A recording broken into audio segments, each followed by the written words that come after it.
Hello, friends. I have a great guest for you today.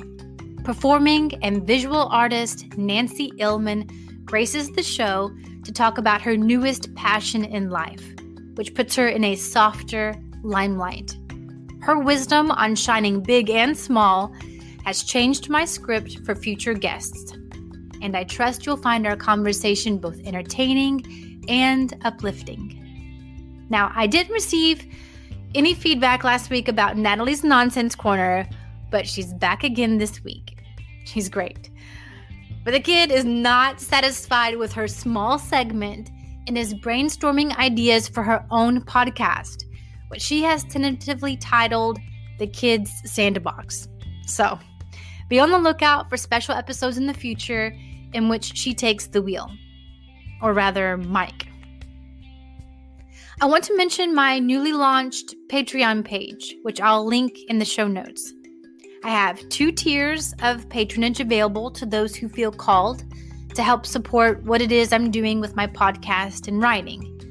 The $5 a month supporters I have called my pom-poms, and the $10 a month supporters my thunder. In return, I have bonus content available for patrons to enjoy. My vision is for this to morph into a small but engaged community, an interactive experience that blesses both of us. You can see more of my offerings on the Patreon page.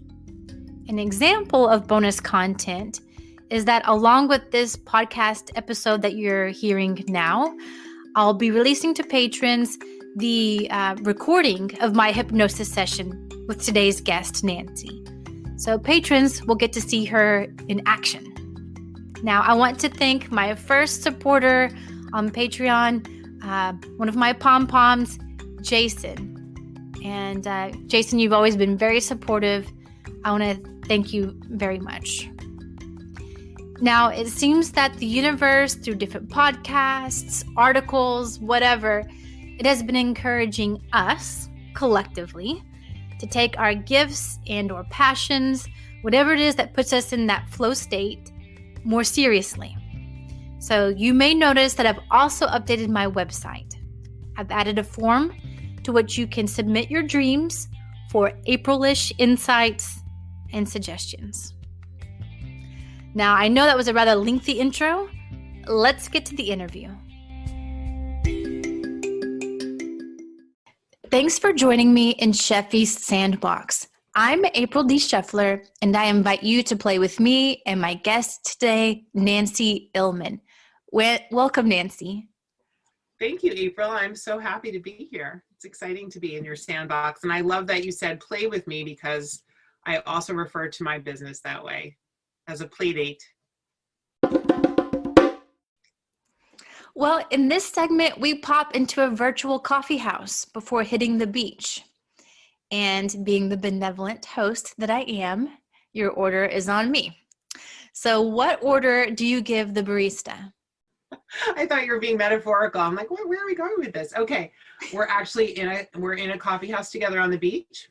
We are, yes. Okay, I would like an oat milk chai latte, please. Okay, you said oatmeal chai latte? Yeah. That's just with oatmeal milk, right? Instead of... Yeah, I don't use dairy milk, so I like to have my lattes made with oat milk. Does your beach barista have that? Oh, yes, it does. Okay, it wonderful. Has anything like coffee, non-coffee, whatever you can... Yeah, I'd like a spicy chai latte. Gotcha. Bring on the spice. Thank you so much. It's delicious. Well, now that you have your refreshing beverage, let's dive right in. Guests are asked to choose a word or phrase that they would like to hear used more often in everyday conversation. Something that doesn't get enough play or enough airtime, and the prior guest chose efficacy. So you are tasked to try to somehow fit that word into our conversation today, okay? Okay. Now, you also get to choose a word for the next guest to dance with. And it could be a peculiar word that you find funny or just something that resonates with you. So what are you laying down for them to pick up? As I told you, I lost my email. So the one that's popping up now spontaneously is symbiotic or symbiosis. On this right. podcast, we allow you to shine brightly. As Marianne Williamson said, your playing small does not serve the world. There's nothing enlightened about shrinking so that other people won't feel insecure around you. We are all meant to shine as children do. So as you play big, Nancy, are there any claims to fame, times that people may have seen you or your work? So I think I shared with you that in this life, I'm an experiencer. So I have experience performing in a variety of ways that may not be germane to our discussion, because I know that we want to talk about astral play dates today, right? But I have a performance background. So when I think of shining, I think of the spotlight and I think of getting on stage. And I shine in a very different way in my astral playdate business. It's a much, it's a softer light because my work is really about supporting other people. When you were on the stage, what were you doing on the stage? What kind of performance was it? Humility to performance is really important, but I certainly didn't grow up with that perspective. And I feel like my whole life I've been working towards embracing, even though I love what you said, I love Marianne Williamson and I love that quote. I think it's also really important to embrace humility, even while you're shining your light brightly, because the light isn't coming from me, it's coming through me. Mm-hmm. I'm not the source. Yeah, I wasn't brought up with that understanding.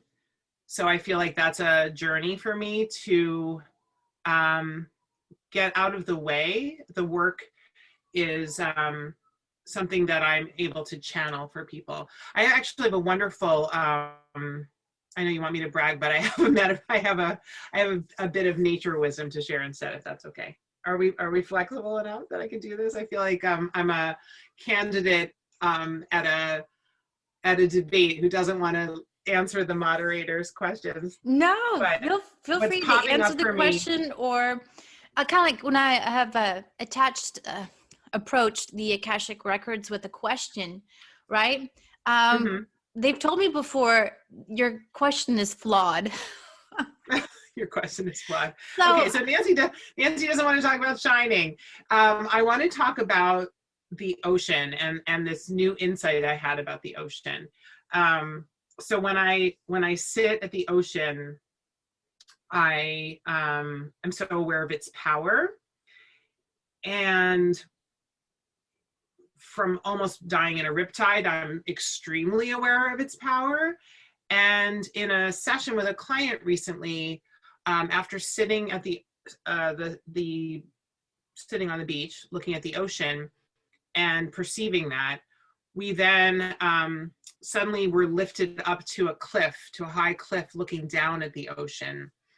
And that different perspective first showed that the ocean has boundaries, that the ocean is hitting up against the cliffside. So it's not limitless, first of all.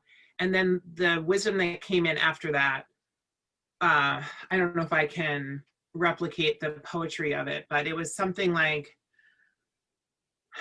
the ocean that you perceive as so powerful does not have a plan. It's not calling the shots.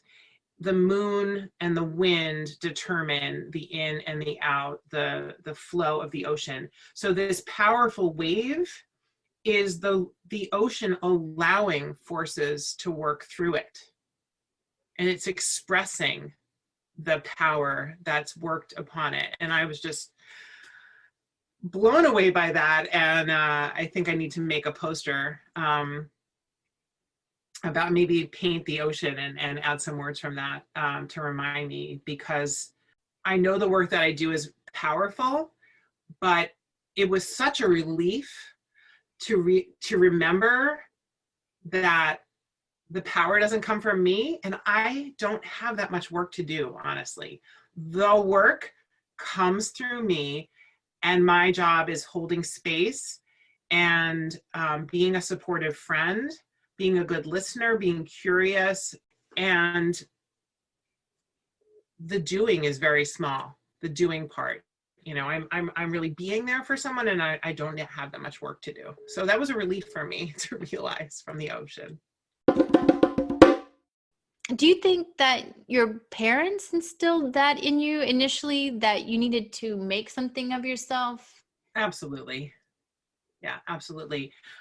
So I'm one of two children. I'm the older of two girls, and my father was a surgeon, and I was closer to him. I don't know, just birth order or whatever. I was his sidekick. I would go buy plants with him at the nursery. I was his first mate on his boat, and I did rounds with him at the hospital and went on emergency room calls. And he was very disappointed when I decided I didn't want to be a doctor.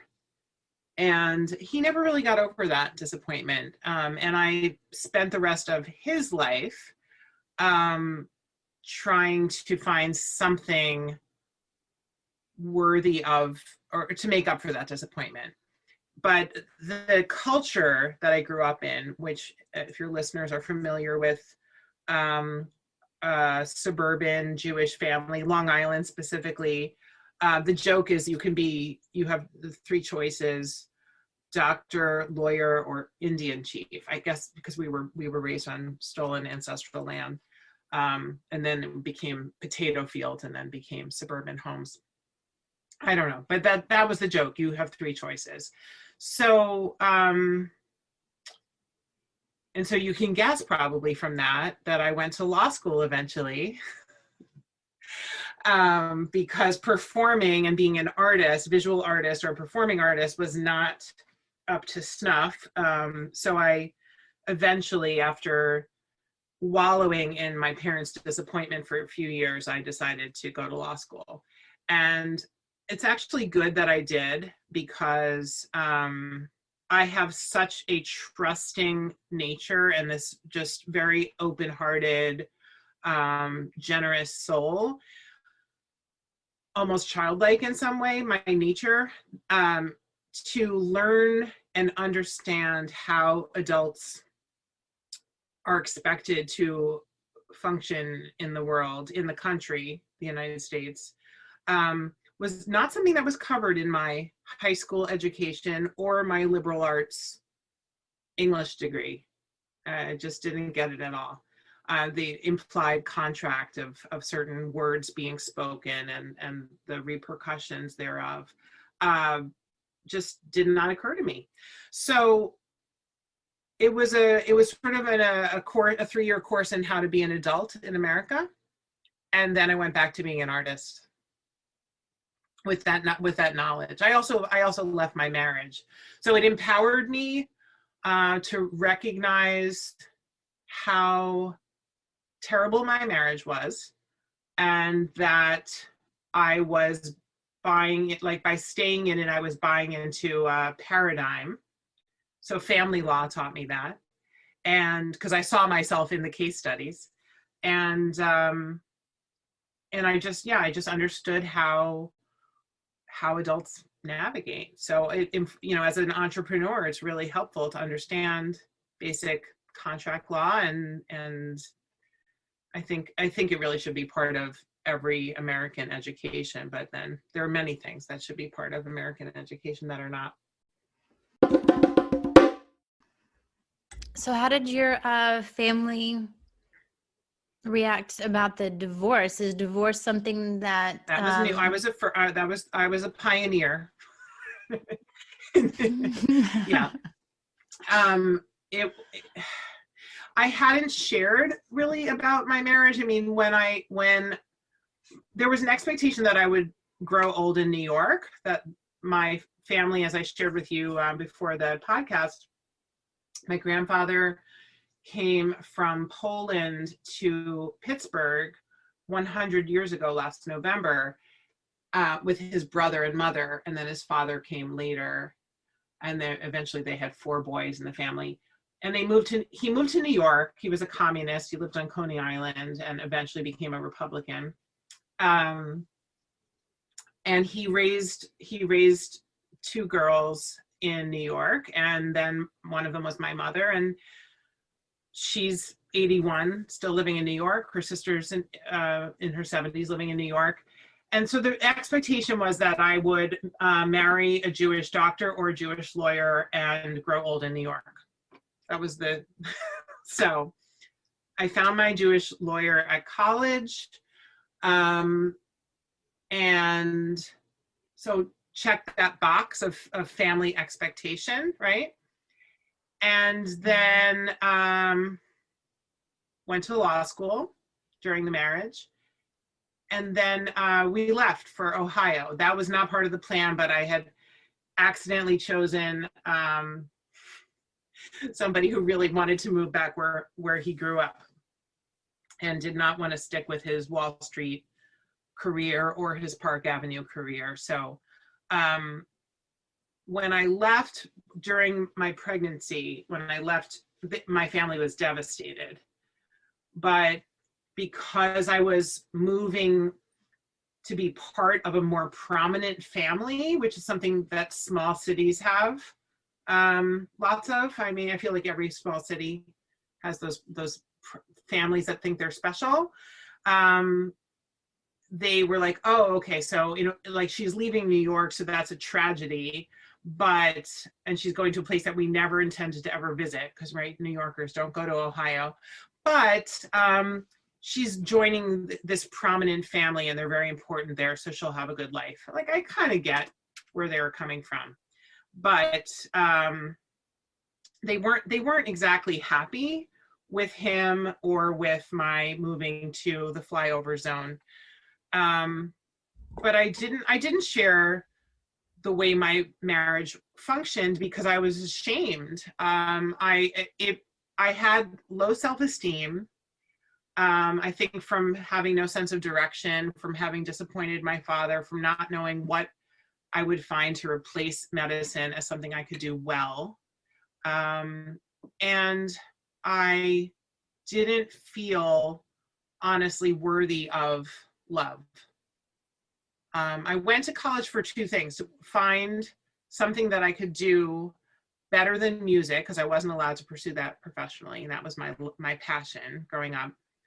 Art wasn't even considered. So I'm here to figure out what I'm good at, because I have to be really, really good at something. And I'm also looking for a husband. That was very clear. Like, you're going to this school because this is the most appropriate collection of matchmaking. People. What's that?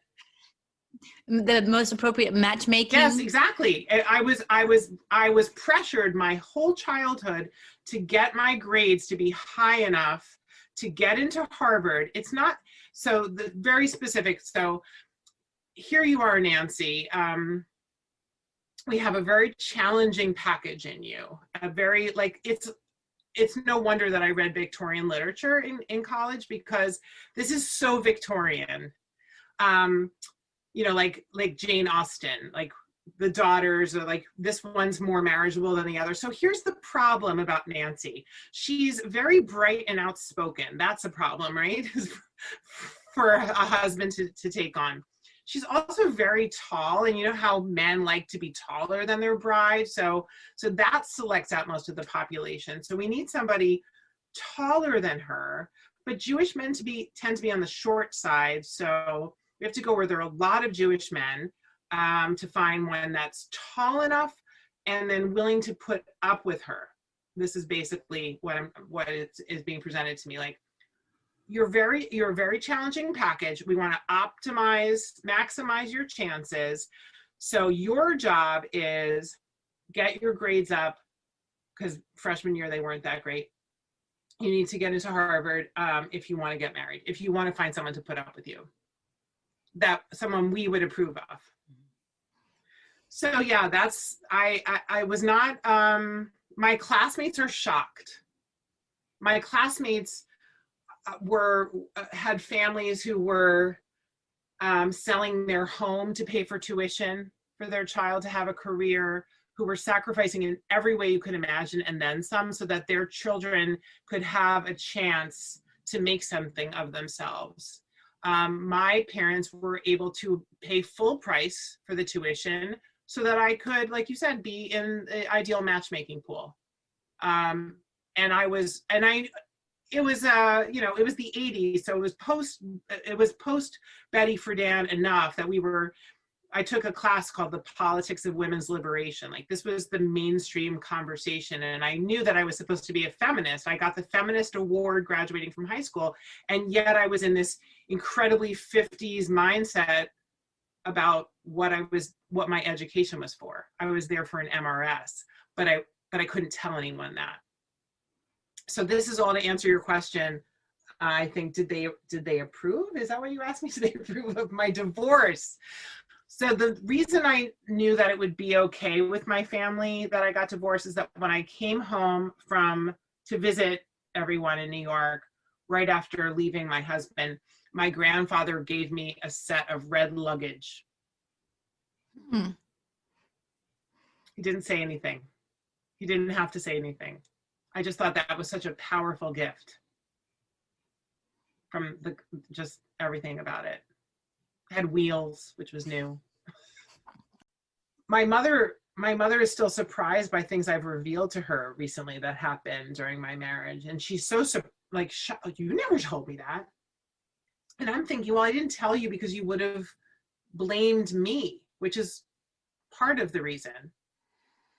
But also, she would have thought less of him and been more critical, just like, wow, you chose poorly, you're a failure. You know, it was just the shame that I didn't want to live in. It is ultimately a decision you have to make by yourself. I also went to counseling with my first husband, and I forgot to go to an appointment, and my husband was furious. And as punishment, he made me go to an appointment by myself to make up for him being by himself. And that was nice because I got to talk about how I felt for a change instead of his needs, which is what we were talking about in counseling. And the man said, you know, I don't question your commitment to this marriage, but I don't know what's behind it. Why are you committed to this marriage?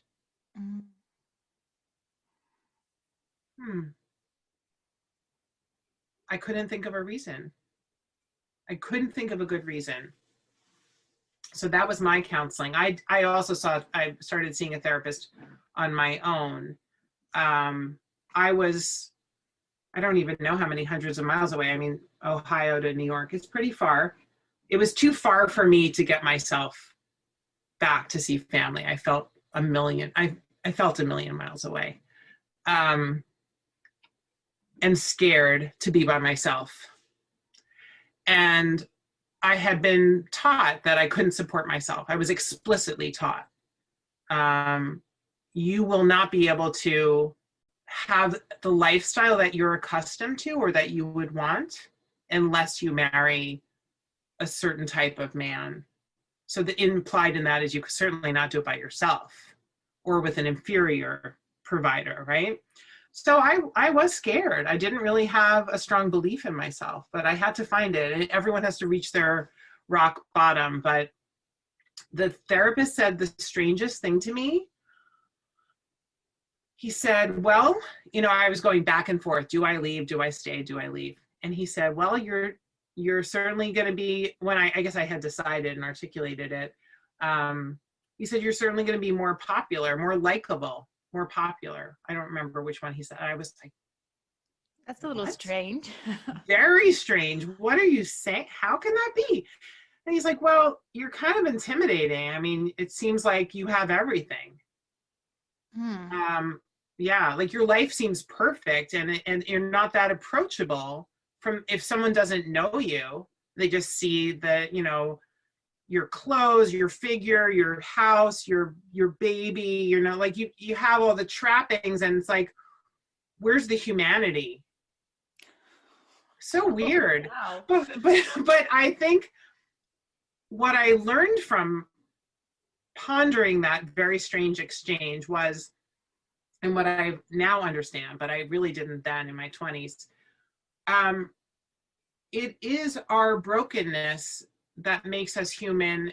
Our vulnerability is what makes us lovable. When you are a fortress of pretend, because no one's perfect, but if you're projecting that you're perfect and self-sufficient, and I learned this when I was dating my husband, my real husband, I call my first marriage my training marriage. So when I was dating my husband, he had trouble falling in love with me because I was so good at being a single mom. I was so good at being self-sufficient, at working hard and holding it all together. And he said, I love these things about you, but I can't fall in love with you because I don't know what you need from me. I'm not sure that you need anything. So that kind of related to what my therapist said, I think. If you don't show people where you're broken. Oh my gosh, April, that's the part of the ocean I didn't tell you about. That was amazing. When we went up to the cliff and we looked down at the ocean, not only did we see its limitations, but we received the message that underneath this powerful surf, this moving surface that we see, underneath is volcanic fractures and tectonic fissures, and the brokenness and the pain of the ocean. We don't see that when we're sitting on the beach.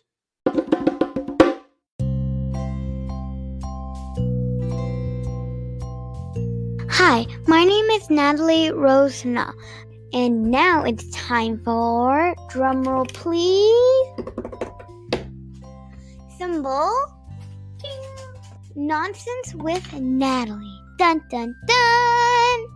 And now here is our riddle. What happened once a minute, twice a moment, but never in 1,000 years? It is the letter M, because 1 minute only has 1 M in it. Twice a moment only has 2 M's in it. But never in 1,000 years it has no M's in it. You see how I'm doing it? Bum bum bum bum bum bum. Thank you. This is season 2, episode 2. And what your husband was saying about not knowing what you needed, I have been contemplating that here recently. What, like, sacred union? It seems to be something that's on the, in the collective consciousness right now, is that what sacred union means, and a conscious union. So basically, you're supposed to be kind of doing your own work and not need someone else to complete you, because you're finding that within yourself. But then, like, some of these people, they kind of failed to really explain what marriage is then. Like, why marriage if we're, if we're completely self-sufficient and we're doing all this inner work? Why do we need marriage and relationship? So what were you able to come back to your husband with, or what was he able to come to terms with that makes marriage make sense? That shifted us towards marrying each other and towards being in love. So I and this goes back to what I'm learning about my work, I allowed him to help me. It's not that I couldn't do it by myself, but just like I realized, wow, I can, if I see that I'm a channel, I can just hold space and allow wisdom to come through to my client. In my marriage and even dating him, I could realize, I wish I had brought my camera to work so I could capture my progress on this marbleizing job I'm doing downtown. And I told him that, and he's like, well, do you want me to bring a camera? I can come and take pictures right now. Would you do that for me? You can do that? You don't mind? Like, my desire is so valuable to you that you want to make time and make effort, put out effort to fulfill a wish of mine that I just articulated, that's something, see, I don't need that, right? But I allowed him to do something for me.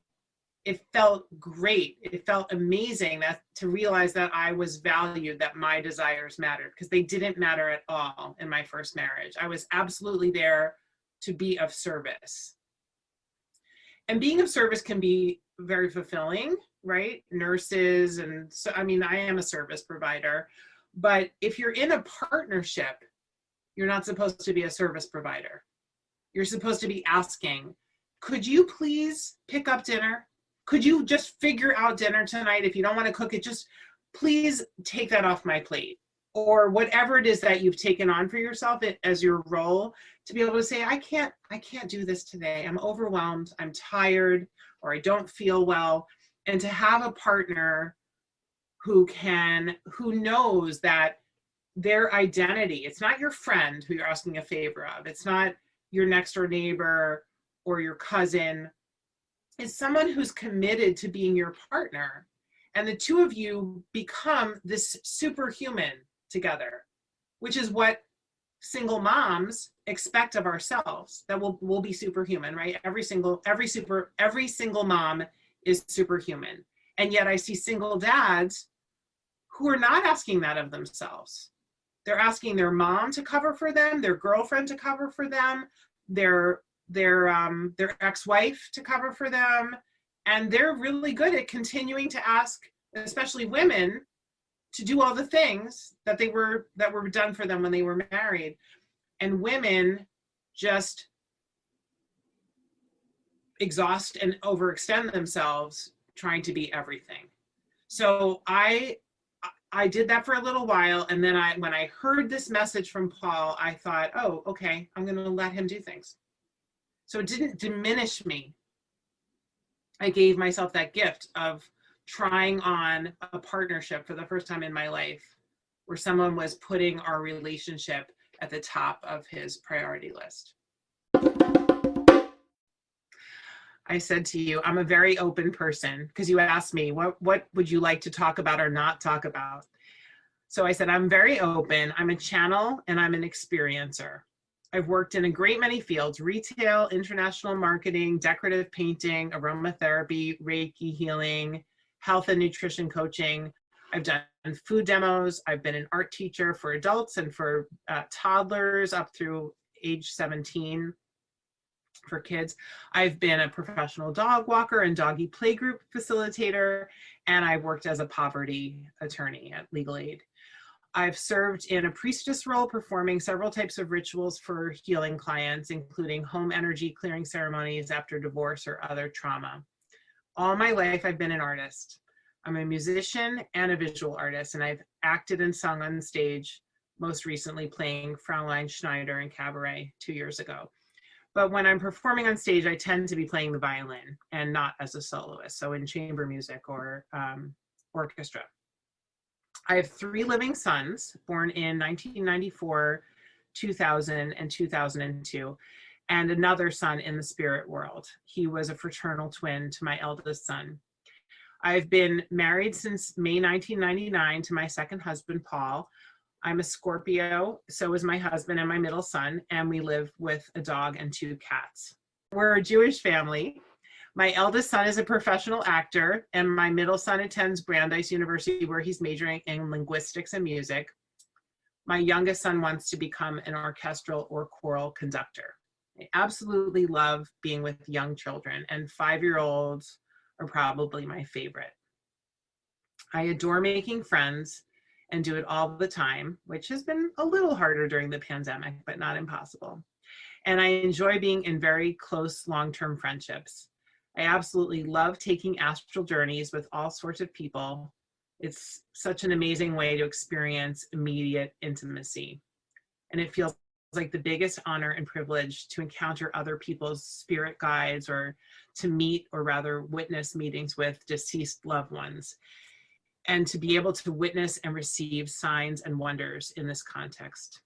It's truly and deeply humbling, and I'm so grateful to have found this part of myself and to have been having these profoundly moving experiences. I can only hope that I'll be lucky enough to have thousands of these journeys with people, and dearly hope that they will have value and benefit. Thank you for reading that introduction. I just thought that there was so much there that it just made sense for you to just read it as opposed to me trying to remember it all or Sure. put it all together. I like that you said that you are an experiencer.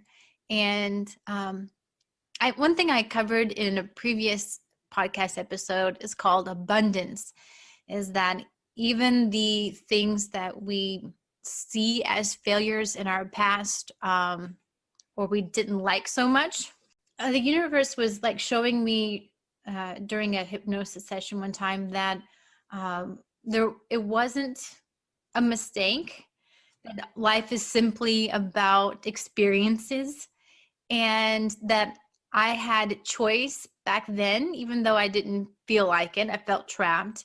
And that was regarding my work at the time.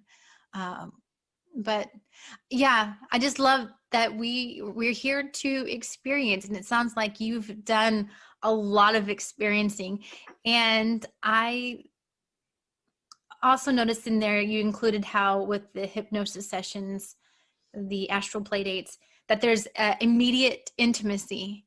And I totally agree with that. I don't know, there's something about, at least from the client end of that, having been your client before, it's something really intimate, like you said, about being in this new place together, right? Often neither one of you have been in this space before, and it's on the frontier of healing where that happens. And sometimes like I was crying, and you have to be really raw and open with what you're experiencing to get the most out of it, I think. Yes. I love that you have started your Instagram page called Astral Playdates. Thank you. And is your website still in the works, or? The website is under construction, but it's so close that by the time you share this podcast, it may already be up and running, or very, very soon after. And that's also astralplaydates.com. I am planning to start a YouTube channel. I am just getting so much encouragement from all sorts of beings about this work, and I just feel so excited about it that I'm just gonna take advantage of all the platforms available to us and put some content out there. When I get messages like the one I shared with you about the ocean, I feel like there's so much for people, for so many types of people to take from that I feel like it's supposed to be shared. And when I do sessions with clients and I get the same message articulated by clients like 3 or 4 in a row from all walks of life, I know that's a big message for me, not just for my benefit, but to share, that it's being given to me. I don't know if you know Brian Weiss's books, but he was being used as a mouthpiece for what he called the masters. They chose him as a way to transmit wisdom. And so he resisted for a long time, but realized he had to publish these insights that were coming through his hypnotized clients' voices to him. So I feel the same. I feel like I'm finally ready to step up. When I read Brian Weiss's books over a decade ago, and I used his scripts with my niece who was visiting to be an art counselor with me for the summer, and with my neighbor down the street, pseudo randomly. I regressed them both using his script, and then I just left it. I just left it behind, like this freak thing that I did, like a little, like okay, moving back to my real life now, back to our regularly scheduled programming. So here I am, no longer living in Ohio, and met Courtney and got invited to deepen my insight with her in a workshop, and thought, well, who doesn't want to deepen their insight? And I had no intention. It was just like, oh, that sounds fun. I mean, we're in a pandemic. I can't do a lot of my usual activities. So that would be a nice thing to come out of this pandemic time with, is deeper insight. And then I just spontaneously agreed to fill her missing practitioner spot, her empty practitioner spot, and fell in love with this work. And part of loving this work is realizing you can't love it unless you believe in its importance, I think. Growing up, studying was always about asking questions. And that's sort of like so obviously Jewish that it's cliche in some circles, that you answer a question with another question. And that's really my job, is to help people ask questions so that we can receive answers. I'm happy to speak to the efficacy of my work at any point. I'm ready to use the word, but I just don't feel like we're naturally going there. So I am aware of the word. We'll get there, I'm sure. You can lead me there if you'd like to.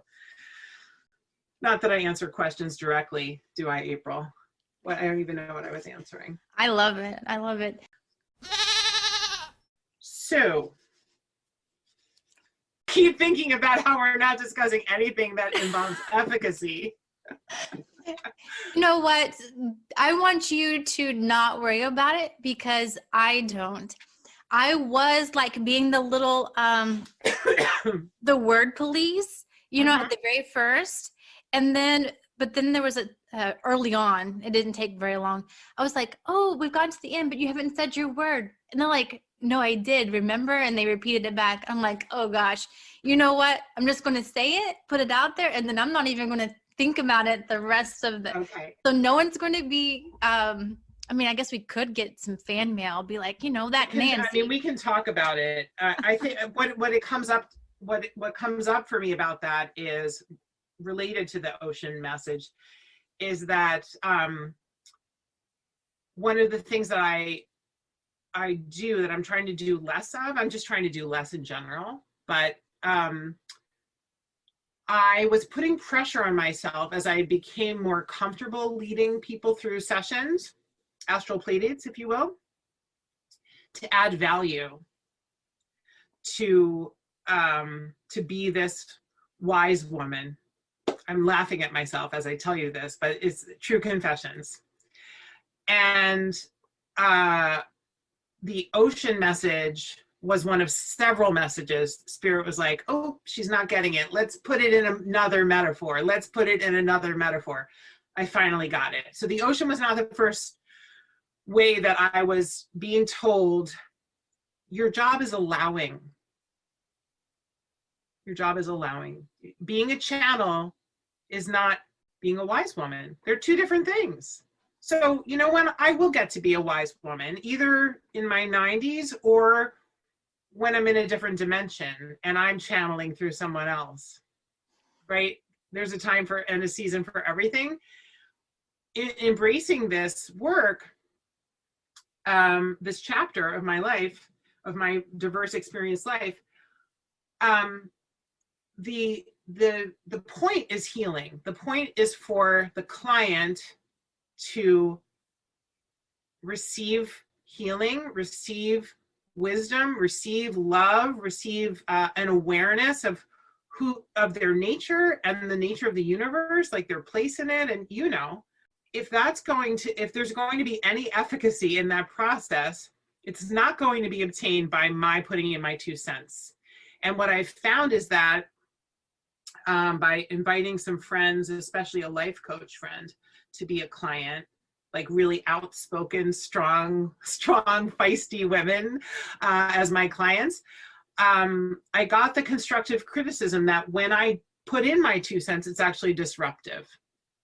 And so the ocean does not disrupt the tide. right? Be like, oh, I feel like doing a little fancy wave over here. No, that's not going to work. We're all going this way right now, right? So it's not fancy Nancy time. I have other ways, I'm continuing to do art and music and theater.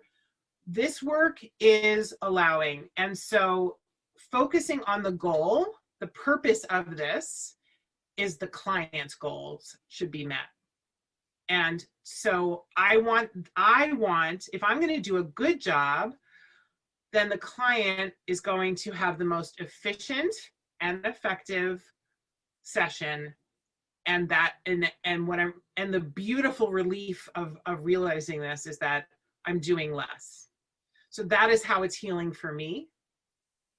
That is that we're both receiving. And I can do that quietly, and I can stay small, even though Marianne Williamson is right to encourage us to be everything and not to hide. This is my special place where I can make myself small and quiet and be given a beautiful gift while I do that, and to share a beautiful gift. So let's go to, I was reading an Instagram post from the Astral Playdates, and it was talking about how some clients have reported it as kind of like a virtual reality experience. And let me just say that as soon as I read that, I was like, yes, that's me. Because even though I can see things like I can see myself walking on a beach, or I'm saying that I'm feeling wind, it's really, there is a sense of disconnection, like a step removed from that. So it does really feel like a virtual reality to me, like it's moving where I'm looking and things like that, and I can see what my hands are doing or where I'm walking. But yeah, it does feel a little separate from me. So I don't know, maybe that's a protective mechanism, I'm not sure, but I have really enjoyed these hypnotism sessions. I didn't know what to expect. First of all, I didn't know, because everyone hears about the Las Vegas shows, where people are hypnotized from the crowd and they click like chickens and they do all these embarrassing things and they don't remember anything. Well, I did go into it with the expectation that I might not remember and that I would just be really deep. And part of that was, I'll admit, attractive to me, because I am so much in my mental space. So I wanted that to be taken out of the equation altogether. I didn't want that filter, that thinking mind online, because I wanted to really experience like healing and all that stuff on a soul level, on a subconscious level. And so to a degree, I have been a little disappointed, but I think that judgment is shifting. But I was disappointed, at least initially, that my conscious mind is very much online the entire time. There's nothing I can't recall or anything like that. And I'll experience something, and then I'll still have my thinking mind trying to filter it before I relay to the practitioner. And that's coming with practice, where I'm trying to just allow whatever comes up to come up and communicate that.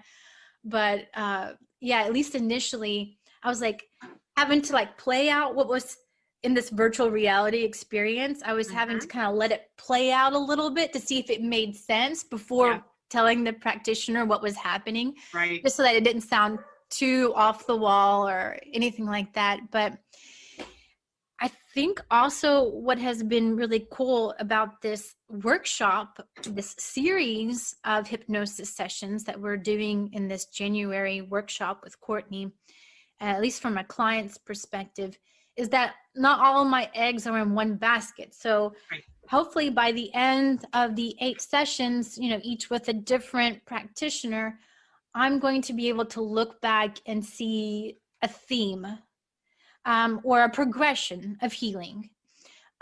Because like my very first session was very disappointing, because It was not all these visuals or anything like that. It was just a feeling. And it wasn't just any feeling, it was anger. Okay. No one wants to, like, anger is not something that's spiritually enlightened. You know, it doesn't have that connotation and it doesn't feel good. And so, but that's what I was dealing with. I was just having this anger, and the practitioner was great in that she was encouraging me to come back for the next session, and she would send me midweek text messages asking how I was doing. So she was great. And she said that, yeah, this is what sometimes happens is you're just dealing with an emotion. You're not, you know, seeing things in your mental landscape or hearing things or anything like that. You're just feeling. And so anger is what needed to be dealt with that very first session. And so it was, well, yeah, it wasn't pleasant. No, it's not fun. It's not fun or pretty. And, it wasn't. The disappointment should be acknowledged. We are set up through, like you said, through, you know, entertainment forms of hypnosis to expect something very different. But the virtual reality is definitely descriptive of a lot of sessions. But then there are other sessions, like you experienced anger. Some people and I think there's a visceral component to experiencing anger. If I might be trembling, shaking with anger, feeling tightness, my pulse. I mean, your body changes. There's not really a virtual reality feeling there, right? Yeah, no, the virtual reality, was with some of the other sessions. When you get when we had our session, it was very visual, but I think also there was a tactile contact point in your, at least what you told me, that you felt. So even then, when I was experiencing the tactile, it was still very much kind of visual in a virtual reality type way. Okay. And yet, knowing, like, there are other experiences I know are waiting for you, because just in the short time that I've been doing this, and just a few dozen people say they're so surprised at the strength of the sensation of healing. A few people who have had, just a few, have had, and very unexpectedly, physical healing being given to them. One that just, their body was flooded with the sensation, especially in her legs. She was sitting there and she felt this energy just flooding into her body, and especially in her legs. And she said, it was not what I was expecting at all, but I just wanted to stay in that place and just receive. And she communicated that to me. So I just hung back and said, tell me when this is complete. I was thrilled she was receiving it, and I just stayed in my quiet corner. And, you know, then we did some other things, but when we did our feedback, she said that was the really big moment. And I literally did nothing for her to experience that. She's like, you brought me to a place of healing so quickly. And I was like, okay, well, thanks for the credit, but I had nothing to do with that as far as I'm concerned. I had a very strong intuition to ask you about your first session. And I'm really glad that we talked about it before we went into session together.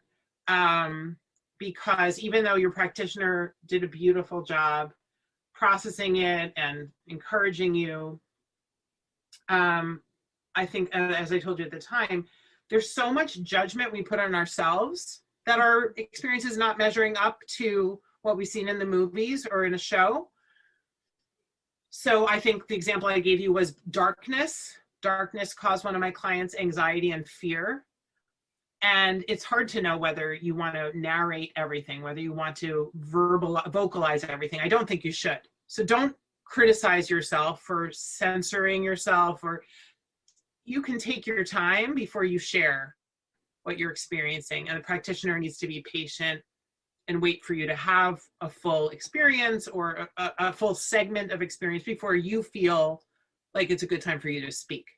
Because just like a practitioner like me blurting my 2 cents is disruptive because it takes you out of your experience, even by trying to rephrase back to you what you're saying,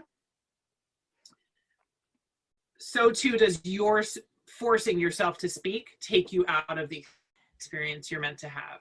I think we should mention that your 2 cents, you know, right? I guess as a practitioner, whether it's you from your thinking mind or if it's intuition, because there was a like such a light bulb moment in our session where you did add 2 cents, but maybe you feel like it wasn't yours, like it was just intuition that was given to you.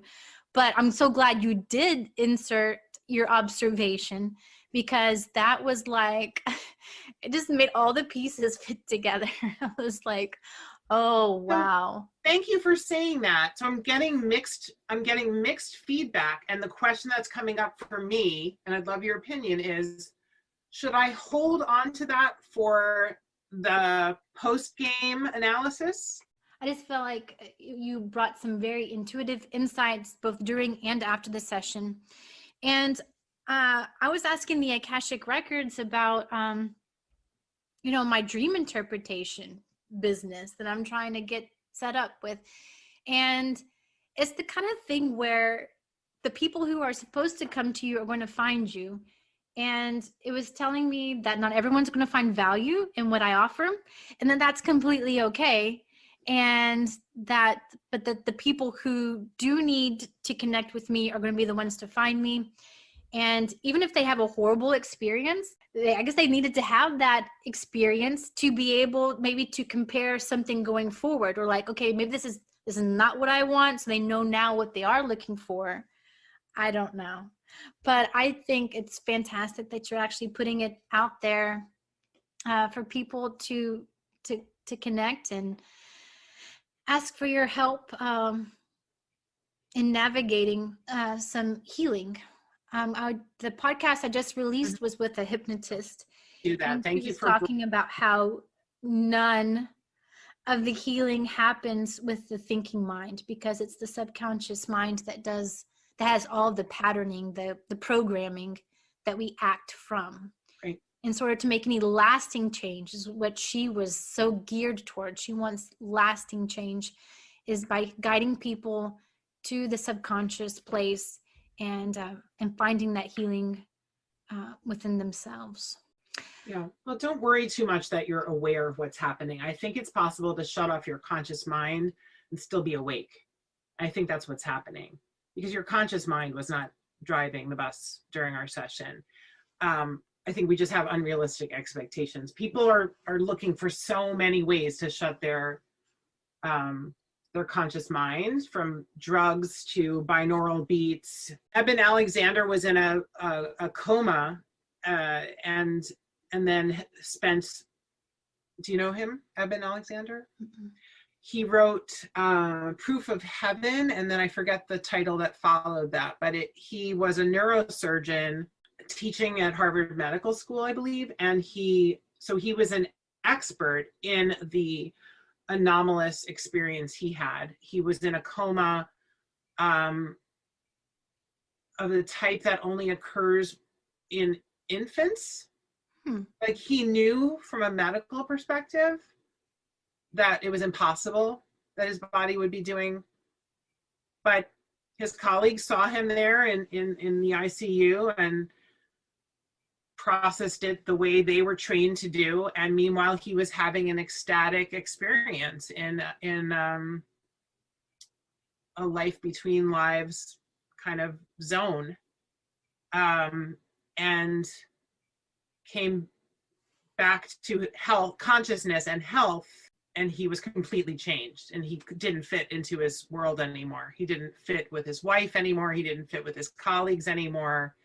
And he proceeded to embark on this search for how to connect with that ecstasy and that unconditional love. And okay, you know what? I think I didn't recall his name at first, but his story is making sense. I do recall that. Yes, he was a doctor himself, right? You said he was a neurosurgeon and yes, a professor. Okay, yes, and I got to have breakfast with him at a consciousness conference in Virginia.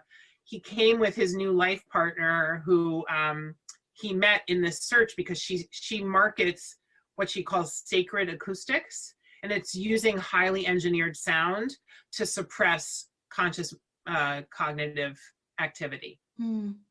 So he's so aware of how the brain functions and how it can be damaged by drugs.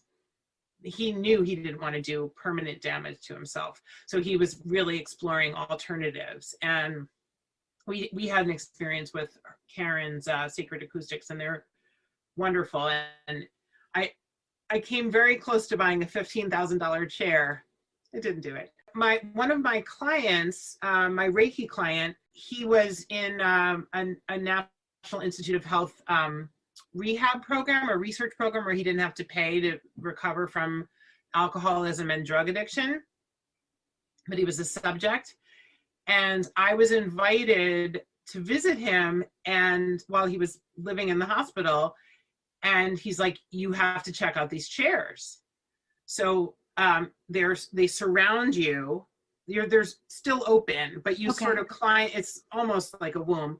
And then it's like a womb in that your ears are covered with this wall, and the sound is much more intense. So it doesn't have to be loud, but it's just a very immersive sound. We were thinking of like co-owning one of these chairs when he got out, and then we got over that. Because it can be effective with just headphones. You don't need to buy the chair. Well, it's a beautiful tool. And what Karen does with Sacred Acoustics is she combines specific types of beats with specific guided meditations that are in harmony in service of a particular goal, a healing goal. Mm-hmm. So free plug for Karen and Sacred Acoustics. It really is wonderful. I have a few of them. I haven't used them lately, but I used to use them. I used to offer them to Reiki clients. I'm saying used to because I stopped doing healing in person with COVID. Mm-hmm. But I would offer the headphones to people who like that. Some people like silence during their Reiki. Some people like my voice to just use my words to relax them, and then they're in their own silent space. And some people loved having the Sacred Acoustics on the whole time, and Karen's voice. So it's not completely unrelated to what I'm doing now, but instead of standing with somebody with my hands on different, do you know much about Reiki energy? I've actually taken Reiki level 1. Oh, cool. So you get it. Mm-hmm. Yeah, so I know some people hover in the energy field, but I was one of the light touch. I still am. I liked being able to feel the rhythm and feel because I'm a feedback person. That's one of the things that's what I love about doing the play dates, is that I'm participating. I'm present. And so with the astral play date, I guess we can just break it down. Some people can come with no expectation, right? No questions that they want answered. Right. And you'll just kind of guide them through some visualizations where they invite in a spirit friend, or I'm not sure exactly how you do what it is that you do, but you can either just go with the flow. Yeah. Or your clients come with specific questions that they want answered. Do you find they can come out of a place of suffering, of a place of pain, emotional or physical pain, or both. They can come from a place of grief, overwhelm, loss of purpose, loss of direction, healing from, grief can be for a relationship or after a death. So challenges, questions, suffering, or curiosity, I would say.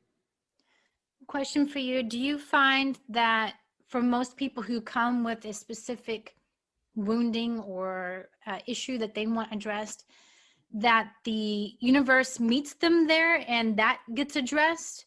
Or does it still just have like a life of its own and it's all over the place? Both. So I itemize different offerings on my website, and I classify it as receive healing, receive spirit guidance, visit a past life, or receive the wisdom of life between lives, because these are the 4 distinct types of experiences that come up in session, and we can start in one and just end up in another. So for me, they're invitations, or four distinct invitations or gateways into the space where this happens. But I feel like, well, obviously there's a higher wisdom that's running the session. And I love when a client says, so here's what's going on with me, but I'm open, because it's always not what they expect.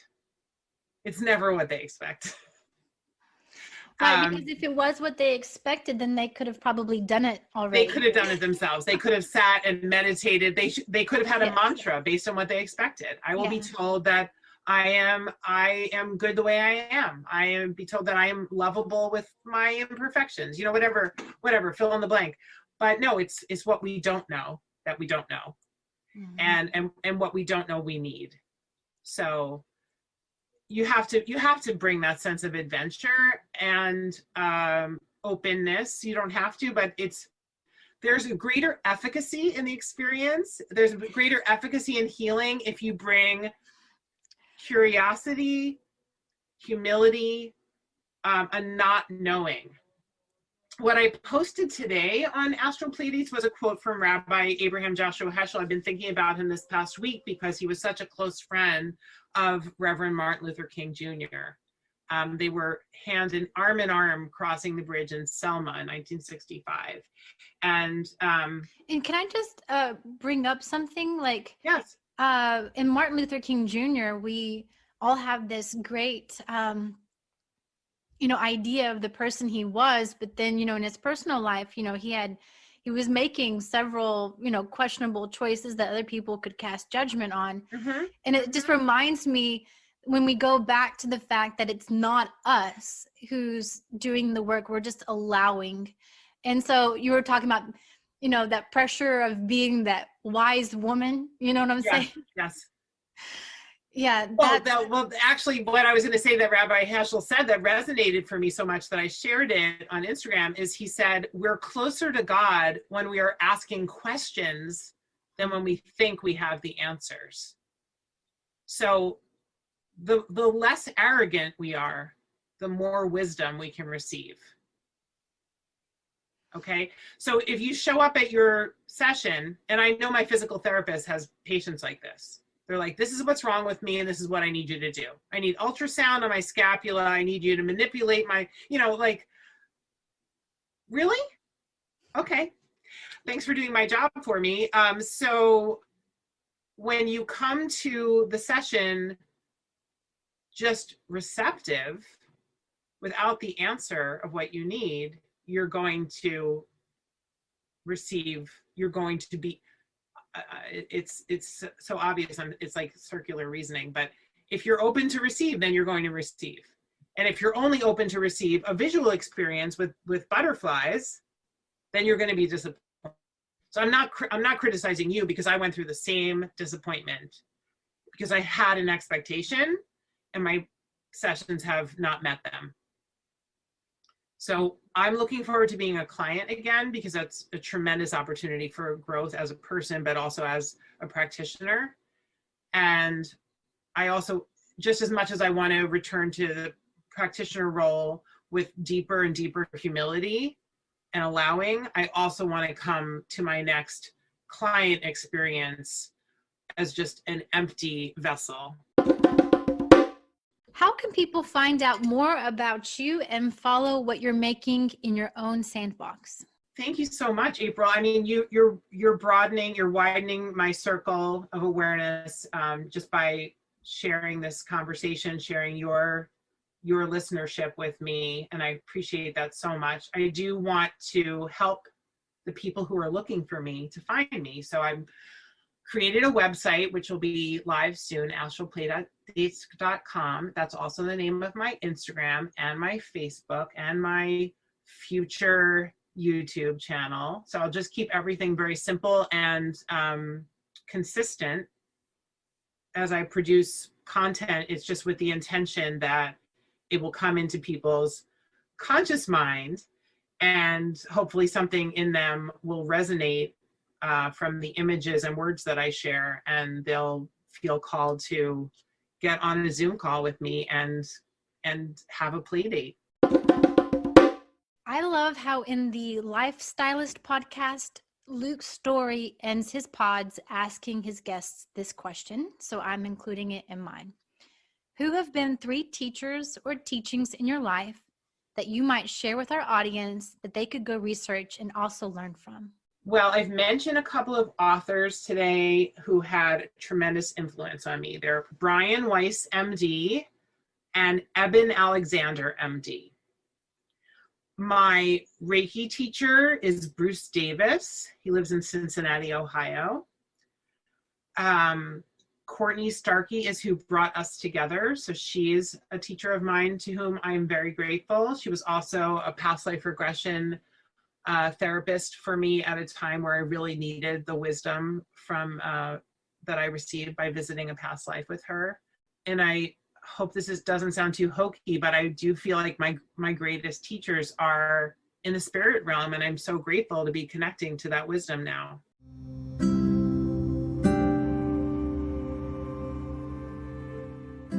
Well, thank you, Nancy, so much for joining me in Sheffy's Sandbox.